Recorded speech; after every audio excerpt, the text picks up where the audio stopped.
شروع اللہ کا نام لے کر جو بڑا مہربان نہایت رحم والا ہے۔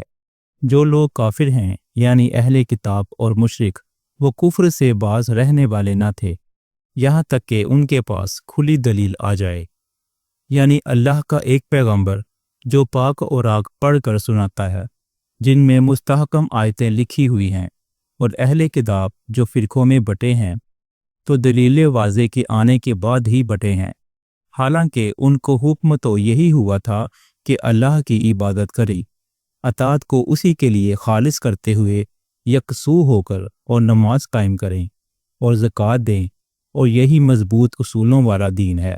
جو لوگ کافر ہیں یعنی اہل کتاب اور مشرک، وہ دوزخ کی آگ میں پڑیں گے اور ہمیشہ اسی میں رہیں گے۔ یہ لوگ سب مخلوق سے زیادہ برے ہیں۔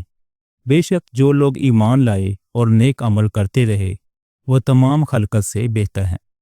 ان کا صلہ ان کے پروردگار کے ہاں ہمیشہ رہنے کے باغ ہیں، جن کے نیچے نہریں بہہ رہی ہیں، ہمیشہ ہمیشہ ان میں رہیں گے۔ اللہ ان سے خوش اور وہ اس سے خوش۔ یہ صلہ اس کے لیے ہے جو اپنے پروردگار سے ڈرتا ہے۔